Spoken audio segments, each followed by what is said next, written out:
Welcome to Life Transformation Radio. This show is all about life transformations and our journey from where we were to why we are doing what we are doing today. We will discuss the hiccups, the roller coasters, and the blood, sweat, and tears that has been poured out while discovering our purpose. It is all about our transformations. Here is your host, Sean Douglas. Good morning and welcome to Life Transformation Radio. I am your host, Master Resilience Implementer, TEDx speaker, business positioning strategist, and author, Sean Douglas. This show is currently heard in over 70 countries, such as the United States, Canada, New Zealand, Australia, Malaysia, India, Norway, Sweden, UK. So I want to thank you to those who are listening from around the world. Life Transformation Radio is all about our transformation. Here is where we tell the stories of why we're doing what we're doing. We highlight that transformational moment that has changed our lives and how we use that to help transform others and elevate their lives as well. You can listen to us live right here on the Blog Talk Radio Network, Tuesday through Friday. Join our Facebook community, Life Transformation Radio Community, and never miss an episode by subscribing to Life Transformation Radio wherever you're comfortable listening to shows. We're available on iTunes, Stitcher, Spreaker, TuneIn, Player FM, Radio Public, Overcast, CastBox, the Himalaya app, and the Google Play Music app for Android. So subscribe wherever you're comfortable listening to shows. On the show, I bring on entrepreneurs, speakers, business owners, coaches, other podcasters, and authors who are amazing at what they do and are having an impact in the world around them. And my guest today does exactly that. If you have any questions for any of the guests that I bring on the show, this is a live show, so call us up at 657-383-1109. Again, the number is 657-383-1109. And with that, please help me welcome to the show my guest, Nick Murphy. Nick, welcome to Life Transformation Radio. Great to be here. Thanks for having me. Man, I'm super, super pumped to have you on the show. You have an amazing podcast, and you've been on a couple of my friends' shows, and so I've heard your brilliance, and I have followed you on LinkedIn and all online, and even followed your career for a little bit. So this is, for me, like a fan moment, but we get to talk about things that we absolutely love to do in coaching and being an author and, making people a high achiever. So this is super cool for me. That's awesome. I appreciate it. I usually like to set the bar a little lower than that, but it's very nice of you to say all those wonderful things. I'll try to live up to it. Thank you. Oh, awesome, man. So the title of this episode is Turning Daydreamers into High Achievers with former NFL player Nick Murphy. As a former NFL player turned serial entrepreneur, Nick Murphy knows discipline, ambition, and self-motivation. He knows what it takes to succeed. Today, he coaches people to apply those same principles to win in the game of life. Nick inspires people into action. Through his best-selling book, podcast, public speaking, minicamps, and digital courses, Nick turns daydreamers into high achievers. If you aspire to live life on your terms and you're ready to build a career that sends your heart soaring, you've found your guide. Break out of the job for money trap and unbox your inner entrepreneur today. The website, nickmurphy.io. It's right there in the show notes. Join him on Instagram, LinkedIn, and read his book, his best-selling book, Unboxed, the unfiltered guide to creating the career, right there on Amazon. Get the book today. So, Nick, the first question that I have to ask is why? What is your deep why for what you do? A lot of it is just this belief that we only live once and that we should stop living in fear and stop being afraid or anxious or scared of what other people might think, scared of failing, scared of being uncomfortable, and really step into our own brilliance. And I think I'm trying to do my best to show people a way where we don't have to choose between success from within a cubicle or risking it all, hoping to chase freedom and maybe fall flat on our face. I'm really trying to help people create lifestyle businesses and companies that fit into their life, that they're doing something that they love, with whom they want, where they want, when they want, on their terms. And so there's absolutely no separation between work and family and life and balance. You're integrating something that speaks to you, that you're uniquely positioned to do, and you're doing it with the intention to serve others. And I think if you can do that while still being present for your family, taking care of your health, not putting your head down until you're 30 and looking up and wondering how you got fat and out of shape and addicted to drugs and alcohol, there's a better way to do it. So I think just showing people that there is another path besides the corporate world, or just go start a business and try to get $100 million exit. There's somewhere in the middle, and we're in a unique place in time to be able to take advantage of that. So that's really kind of my why, is just helping people create what they think is perfect. And I say all the time, like, you really can have it all. You don't have to pick and choose. And we've been conditioned to think that we have to. Perfect. I like that. And what really stuck out was the fact that you said we're living against people's opinions, which I think are just, I mean, how many times have you seen it where we're supposed to be living up to someone's expectations, but we're not living up to our own potential? Yeah, it's nuts. I mean, I don't understand. I can't remember exactly what the meme is, the quote, but it's something about you've got to be okay with who you see in the mirror, because it's the only person you're guaranteed to spend your entire life with. And so many times we're doing things because other people think we should, or we're told we should, or that's what we think success means. And we get too far down the path, and then it's this whole idea of a sunk cost fallacy. We're like, well, I'm so far down this road, I don't have any alternative. Like, I can't just quit now and do something different. I can't change. Even if I'm miserable, I have to keep going because I'm this many years in, or I have this number of degrees, or I've got this kind of experience. And at the end of the day, that's complete and total BS. People shift and pivot and change and adapt and grow all the time. And I think the moment we stop trying to do that and stop looking for what makes us happy and what fulfills us is the day we start to die. And I don't think we should do that. We've got one life to live, as far as I know, and let's maximize it the way we want to, and help as many people as we can along the way. Love it. Absolutely correct. I'm curious about your why for the NFL. Did you always want to be an NFL player, or how did that come about? I always wanted to be a pro athlete. I grew up in St. Louis, Missouri, playing ice hockey and baseball. So at the beginning of time, I guess, as early as I can remember, I wanted to be a pro athlete, but it was baseball, and then it shifted to soccer. And then I went to a soccer camp at Creighton and realized how big the nets are in Division I soccer, and went back and decided to continue playing football in high school, and became a punter really as a senior in high school, basically because our team was looking for a backup. And I said, I'll try it. So I was a goalie in soccer, and kicking a ball out of your hands, not that terribly different. And that turned out to be a really good decision. So ended up doing that for a year and going to Arizona State. And I was like, all right, well, I'm starting on this Division I major Power 5 conference team, and I'm leading or among the leaders in the conference. And hey, maybe there's something here. And so I just got really serious about trying to make it in the NFL, and at least make it to the NFL, and was able to make that happen. So it was cool. Very cool, man.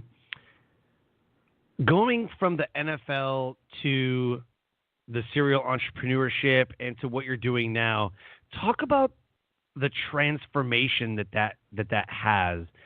I'm curious if, because of my military background, there's a lot of anxiety and stress and some depression that comes from transitioning from a military career to the outside. So it's almost like so for us, it's like you've lost your brotherhood. You've lost your sense of identity and who you are. And now you're struggling to kind of find that. Is there similarities that you've seen when people are, when the players are done with their career? Yeah, there's a ton of similarities. Obviously, what you guys do in the military is far more significant and important for all of us than what we do to entertain people and play a game. So I think, we get the benefit of being part of that conversation, when in reality we're just, we're not doing anything nearly as important. But there's a lot of similarities in terms of just the day-to-day. I think whether you're in the military or whether you're playing pro sports, what you do matters. It's exciting. It's important. It's new. and there's people watching, and there's massive, major consequences, depending on your role in the military or kind of where you are, where you're stationed, what's going on in the world. But I mean, one of the things I remember feeling when I came out of the league was you miss the stage, and you miss being out there, and you got the flyovers and 80,000 people and the anthem, and it's like it's game time. Everybody's watching, and you can't replace that. It's really, really hard to replace that. You go into the corporate world and you're doing the mundane things of, like, I was in sales, so you're cold calling and trying to set appointments, and then you're going to a meeting, and it's like, this is so damn boring by comparison. And so it was just, I think that's what you're searching for. You're searching for that excitement and that kind of high that you get, and it's hard. I think that's why a lot of people do get depressed and can turn to other things to put themselves back in a place where it's exciting and fun, and that's hard to find. So it's a super unique experience. A lot of people are listening probably having absolutely no idea what we're talking about, but if you've been there, if you've experienced it, you know what I'm talking about. And it's really hard to find in the civilian world, I'll call it. Yep. Oh yeah, I know for military, we're on the road. Sometimes, like in 2008, I was gone 228 days.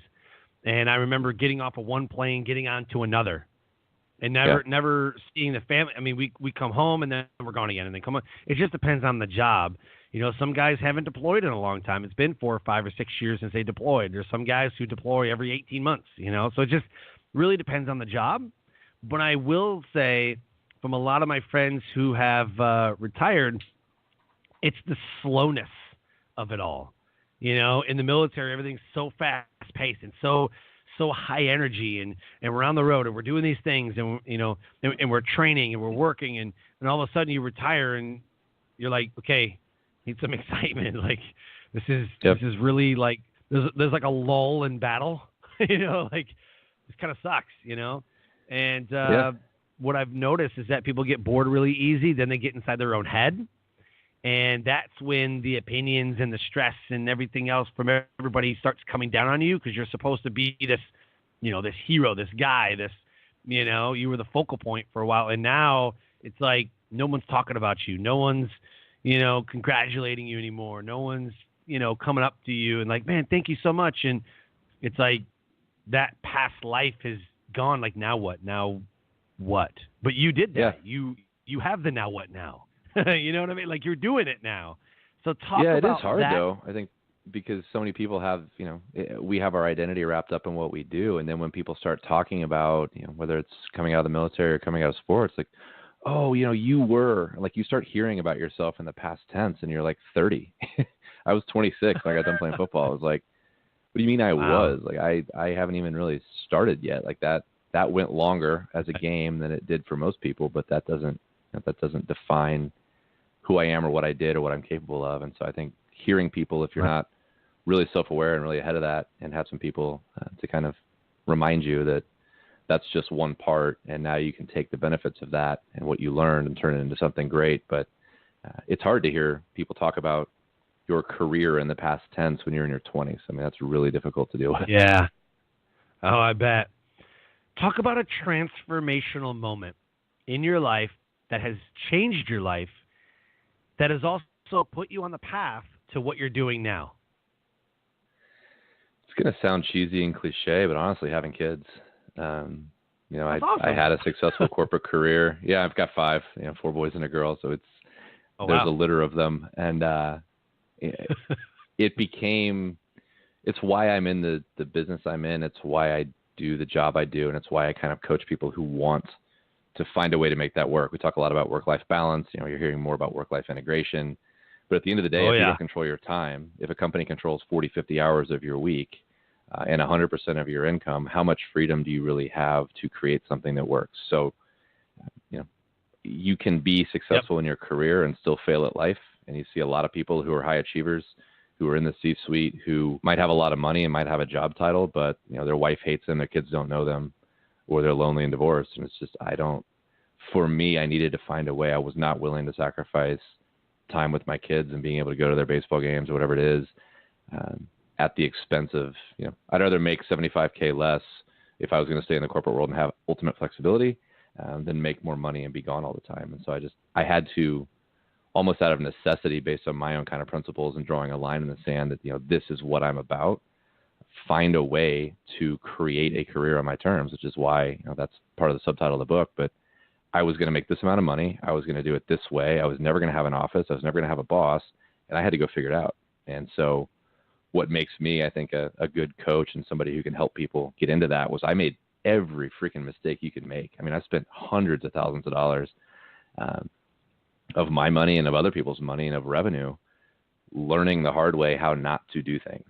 And for me, that transformational moment, I guess, if you had to isolate it, was having a kid, having that massive shift in perspective and sitting back and going, this track I'm on only goes into like mid-management, and that means more people and more travel and more meetings, probably not a whole lot more money and a whole lot more BS that I don't want to deal with. And so I walked away in 2015 from almost $200K in corporate money and said, screw it, I'm going to figure it out. And I did. Awesome. The one thing that I know to be true is that you have to be true to yourself first. And it sounds like you're pretty self-aware, because I know a couple people that have gotten out of the military, gone into, a corporate suit wearing, and they hate it. They're like, this sucks. Mm-hmm. And so, like you said, there's a lot of meetings. There's a lot of, especially if you're like in HR, you're like like a referee sometimes. People doing stupid stuff, and it's like what? Like, do I really want to be the Leave It to Beavers? Do I want to really be Nick at Night, where I come home and go, honey, I'm home, and then dinner's on the table waiting for me, and like do I really want So a lot of my friends that are veterans have done the same thing, same exact thing. I know a guy who was making over $150K, and he's like, I'm out. Like I can't. This isn't me, And he went down to building his own business, and now he's almost at or just about over what he was doing before, in a couple years. So I think you got to be self-aware. And I think that when you draw the line, like you said, and it's like, I'm not sacrificing my wife and kids, I'm not sacrificing, my happiness. I think that you get to a place of acceptance. And it sounds like you've done well, very well for yourself after knowing, like, this is it. This is the line I'm not willing to cross. It goes back to not living for other people. Like, I define what success is for me. And success for me is my kids, huge. Saying dad, before they say mom. Most times. it's sometimes I kind of complain about it, but I'm like, she's right there. You could ask somebody else, but I love it. And I'm around and I'm involved. And, to me, that's success. Sure. I still need to provide. Sure. I have a lifestyle I want to, maintain and improve. And I have, you don't get to be a pro athlete by not having big aspirations and chasing big goals. So I have a lot of big goals that I haven't even touched yet. But I chose how I was going to define success, and success to me wasn't more money than anybody I knew, or build the biggest business, or have the biggest office in a corporate world. It wasn't any of that. It was, make 150 to 500 on my terms while working from my kitchen, and if I take my foot off the gas for a week in the summer because we're going on vacation, nothing changes. Yep. And how do I? That's what I've tried to create, and that's what I help people create today. So if that's talking to those listeners, if that is speaking to you in any way, or if you understand what I'm talking about and you want that, that's really what my programs and my coaching are all about. I love it. What stands out right now in the entrepreneur world are these Facebookpreneurs and wantrepreneurs and sell, but that doesn't seem like I looked at your post, I looked at, everything that you do, and that's not you. What do you think differentiates you from everybody else who's coming in right now going, oh, buy my stuff, and this pushy, salesy, like the landscape in entrepreneurship right now is like, hurry up and peddle these products, right? Yeah. And I see, like, you ever got the LinkedIn messages? Like, for me, as a podcaster, the LinkedIn messages, it's ridiculous. Like I get a broken English LinkedIn message from some guy overseas who's like, I get you on iTunes and podcasts. And I'm like, what? No, go away. No. I finally started getting snarky with some of those because not only that, but they'll put you on templates. Be like, hey, Yep. we haven't been able to connect. Or like, no, I don't know if I can say it on the internet, but anyway, like, no joke, we haven't connected because I haven't responded to your templated message because it's not targeting me. And so Right. I can't really deal with that. No. I call them Facebookpreneurs because I know for a fact that two of the people that just happens to, I see a lot of their posts, they talk about being this amazing entrepreneur, and I'm like, bro, you work a 9 to 5. It bugs me. I don't know why. In order to do it, I think it's hard. I think we live, I talk about this with some of my friends that are solopreneurs all the time. And how do you toe that line between being authentic, between building a tribe of people that you can really serve and add value to, and also doing what you need to do to sell? And so, we live in a really noisy world. We have to post constantly. We have to put our stuff out there. But I believe in offering value first. And so whether that's, if you're out there in the digital world and you're offering a lead magnet is the marketing term, but something that you're going to give people that's valuable for their email address, and make sure it's valuable and make sure that it speaks to them where they are, and make sure that there's a natural progression from that thing to what your offering is and where they are and where they want to go. So I spend a lot of my time really thinking through who can I benefit the most? Like, who are the people? Where are they in their life where they are? And I articulate kind of my people as successful on paper, but unfulfilled internally. Like, nobody would ever know there's anything going on in their head or their heart that doesn't feel right. Because they're making good money, they've got the house, they've got the family, but they're sick of something or they're missing something. And they're looking for someone to help them take that, create a path from where they are to where they really want to be without risking everything or throwing it all away. And so the content I put out is really around that kind of aspirational identity. Like, you can have it all. Balance isn't good enough. Like, you should be able to integrate. And so, my posting strategy, if you will, is really, who am I talking to, and being really, really clear. And it's taken me, frankly, like, if anybody's followed me for any amount of time, like, it's not something that you come out of the gate with very often and you nail. So I was too broad, and I wanted to help everybody. And I know a lot about corporate success, and I know a lot about job search because I worked in that world, but that's not what fires me up. I'm not a corporate soldier. I'm not somebody who ever wants to do that. So while I can help those people, that shouldn't be my core message, and that shouldn't be what my brand's about. And so kind of the brand refresh that I'm still in the process of going through is getting even more refined on what is a lifestyle business, what is a lifestyle entrepreneur, who am I talking to, how are you feeling, where are you, what do you want, and then obviously building products and services and programs that help people get there. And if you do that for long enough, as any successful business owner will tell you, you get to that tipping point where at one point, finally down the road, most of your business becomes referrals because you're serving the right people the right way, and you don't need to be salesy. So, it's kind of my soapbox for a minute. And I had a sales background. I understand activity. I understand numbers. I understand the metrics and the spreadsheets and all that BS. But at the end of the day, I think as we get more automated and as digital and tech takes over pretty much every interaction we have, there's something to be said about somebody who speaks from their heart and tells the truth and is open and honest and does it in a way that isn't always asking for something. Like, you're absolutely right. I'm going to promote my course offering, when I launch a new course, or if I open a new seminar, I'm going to promote that. I have to. It's my job. But my content strategy is not around buy my stuff. Yep. Yeah, and 100%, I do the same thing. The transparency, the authenticity. Who is going to help deliver the value. And what I've learned, because I've built 3 successful businesses while serving in the military, and this month I just launched a 4th one. So the other first 2 were sold, and I exited those.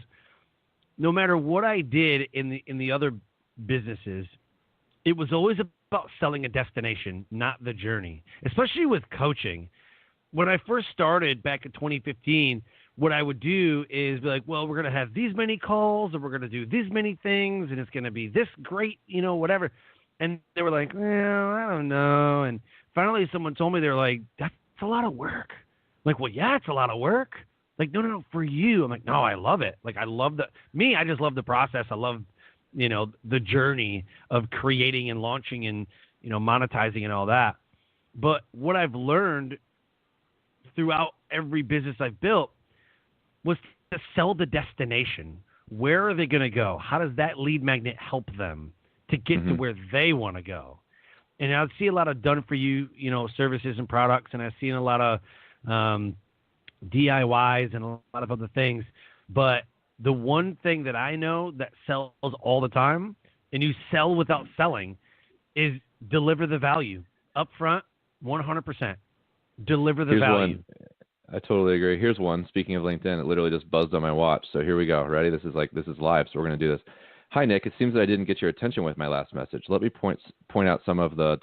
I'm not going to read this, but of course you didn't get my attention because you weren't talking to me. You were talking to someone who had a title or a company. That's not me. So it's just I call LinkedIn the most expensive spam engine ever created because that's really how I feel about it. You can build good relationships, but there's so much crap that you really, really have to work hard and be different to build a real relationship on LinkedIn.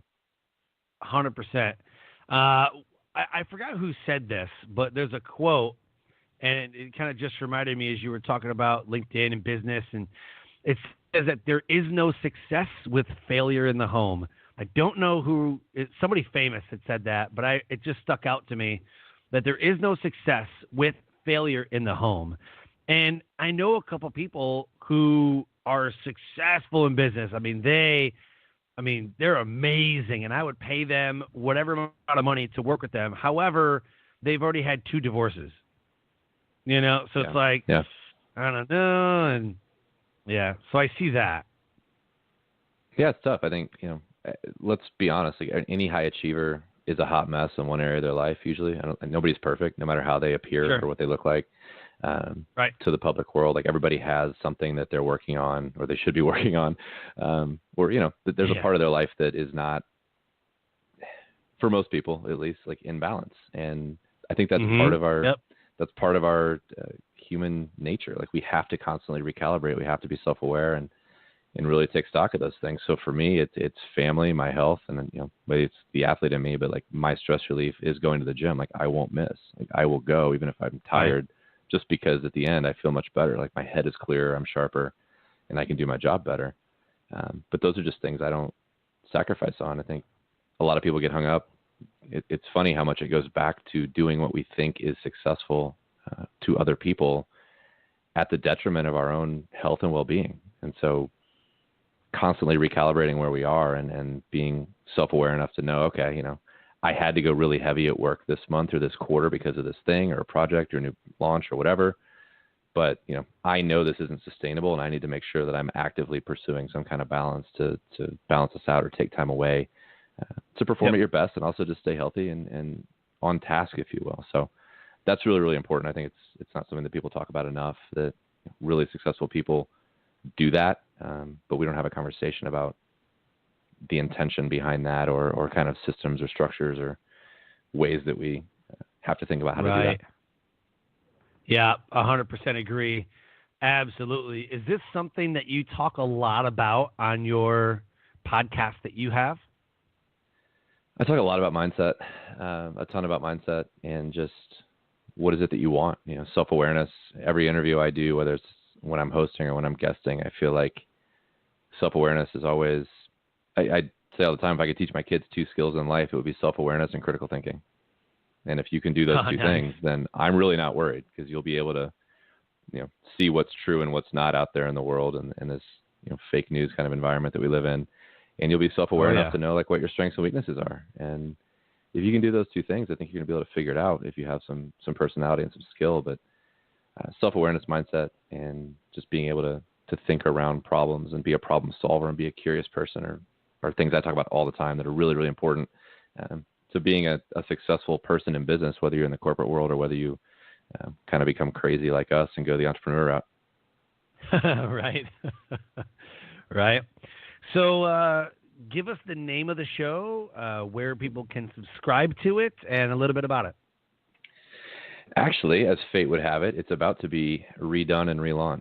So like we talked about, there's been a calibration that I keep going through and trying to get more niched and who am I really speaking to? What do I want to talk about?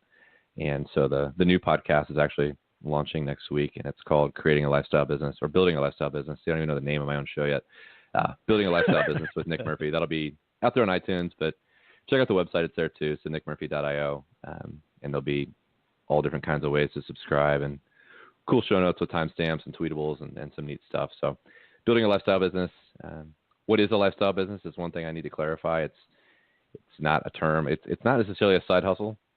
It can start as a side hustle, if you will, but it really is a type of business that is usually monetizing something that you know. So it's coaching, it's digital products, it's a services-based business that you can do. We are not trading time for money. So any Right. business where you can go to sleep and wake up in the morning and potentially have some sales or have some orders or have some leads come through, that is a true lifestyle business in my mind, because whether you're vacationing, working, sleeping, eating, working out, you are still making money and you're still telling your story. And so those are the types of businesses that I highlight in the show. And we've got about 20 episodes already taped and some more. So when it does finally launch, it's going to launch with a big batch of really good, actionable content for people that are interested in those types of things. Well, I'm definitely going to subscribe because I'm literally in the midst of building one of those right now. The company that I launched this month is LiB Clothing, Inc., and it's an empowerment and affirmation clothing line. We talk a lot about Sweet. affirmations and how amazing that affirmations can be.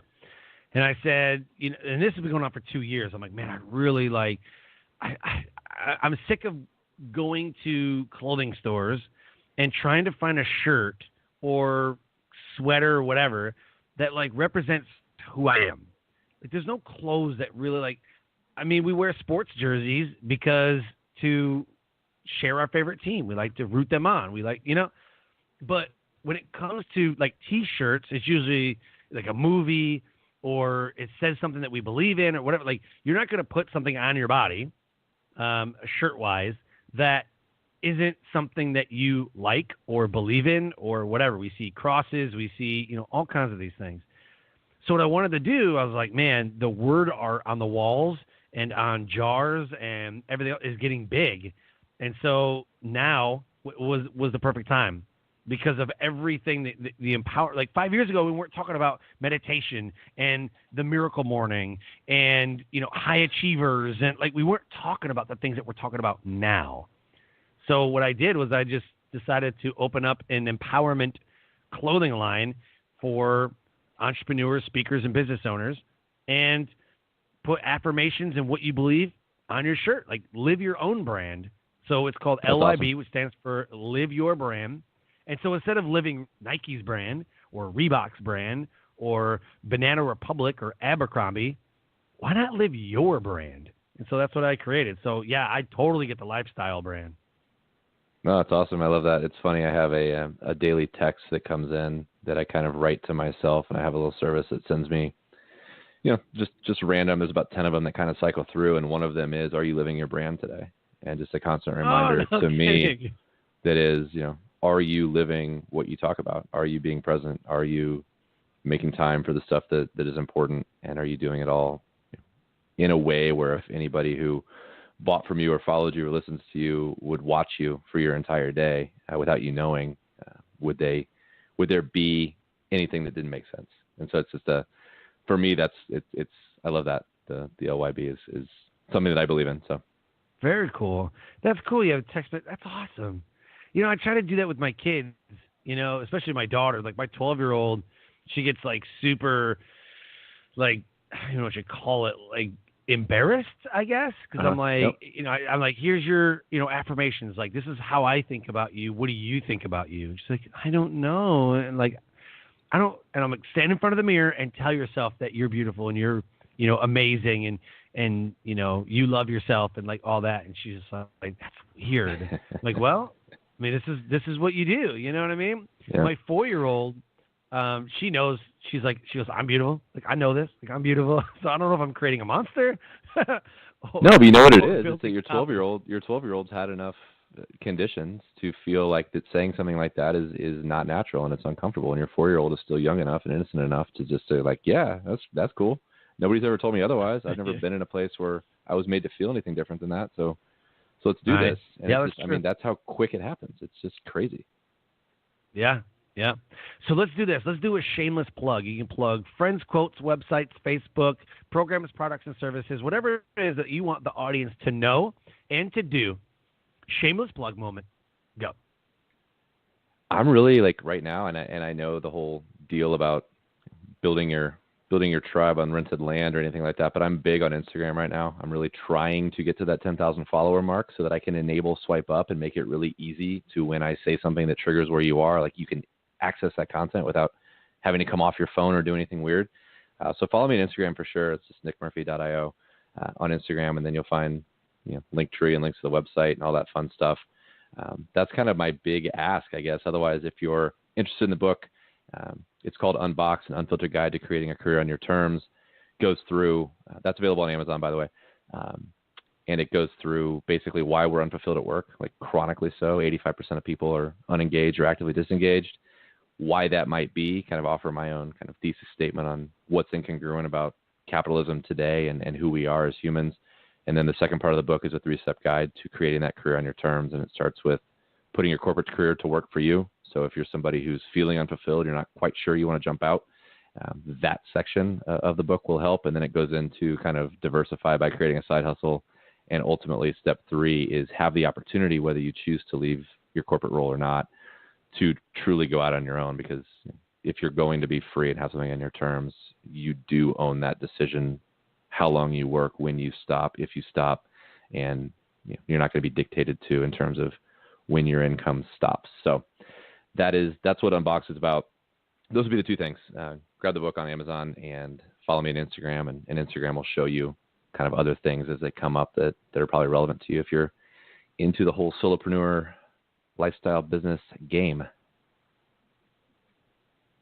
Love it. Love it. And thank you for sharing that. Let us leave the audience with one nugget of knowledge that will motivate, transcend, and inspire someone to take action.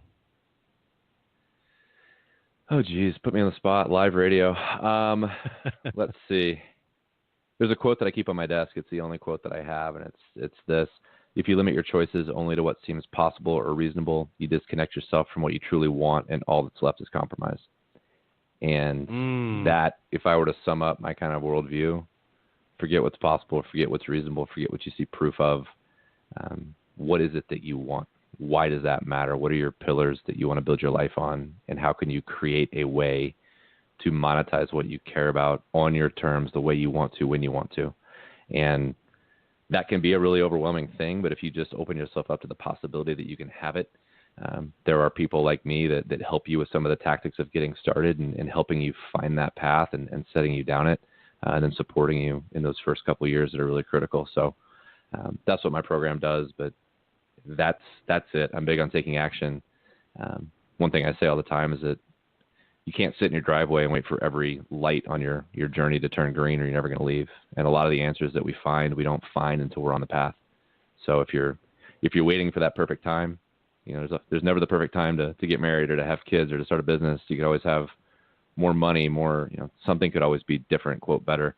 And the same is true with starting a business and creating a life on your terms. So you do deserve it. You absolutely can't have it all. And there's people like me out there that can help you create something that's custom to you in your life that gets you there. So you just it's on you to make that decision and get ready, but you can do it. I promise. That's amazing. You said if you're in your driveway waiting for the light to turn green, you're never going to go anywhere. I love that. Imagine, I don't care if you're going to the grocery store. Like, wait, is every single light I might hit green? Like, is there no other cars on the road? Like, how do I make absolutely sure I can get there really easily? You can't. Right. And until you start down the road, you're going to figure it out. That's amazing. And you're right. There is no perfect time, to start anything. It just so happened, like I was saying earlier, when I started this one, I was like, I just decided that now is the time. Is it the perfect time? I don't know. We're going to find out. It's either going to be a failure or a success. So it's like, I think once you get out of the fear of failure and be like, look, I'm just going to do it. If it happens, it happens. If it doesn't, then it's whatever. But I don't feel like I'd be judged by anybody anyways, because I'm not even listening to them. I'm listening to what I know. Being an entrepreneur since 2004, 15 years of entrepreneurship has taught me, look, man, it's either going to be a failure or a success. It's either going to work or it's not. And if it doesn't work, then you just move on to something else. If it works, then double down on it. Yeah, I think that's where football helped me, right? Like I was a punter. You could be a backup and not have a job, or you're the 33rd best in the world and be unemployed. There's only 32 jobs on the entire planet, and I was cut 7 times. By the time I was 26. So all right, I can start over. I can reinvent myself. That's actually comfortable. It doesn't bother me a bit. And one of the things that I've said for a lot of times that some people really it hits. I'm going to make sure I say it here, and it's just that I've always had a much bigger fear of regret than I do of failure. So. Yes. Oh, that's huge. Laying on my deathbed going, man, I really wish I would have taken that chance, or what if I'd have just done this, or what if I'd have gone here? I don't want that. If I went there and I tried and it didn't work, cool. I guarantee I'm going to learn something in that experience that's going to make me successful elsewhere. And I do not believe in staying stagnant and playing small, and I don't think anybody should. Yeah, 100% agree. Man, I want to thank you for your time. I know you're a busy guy. It's just an honor to have a conversation with you. And, I've learned a lot about you, leading up to the show. And I look forward to, staying connected and, seeing where things go. Likewise. I appreciate the opportunity. Thank you. Yeah, absolutely, man. You're welcome. So Life Transformation Radio listeners, if anything resonated with this conversation between Nick and I, please connect with him at his website, nickmurphy.io. Go to Instagram. Follow him on Instagram and check out what he's doing on LinkedIn. You can also go to Amazon and look up Unboxed. Get the book. It will change your life. As I close, I always say, live your brand. Find opportunities every day to live out the core values that you hold deep in your heart. I call this living your brand. So until next episode, live a great life.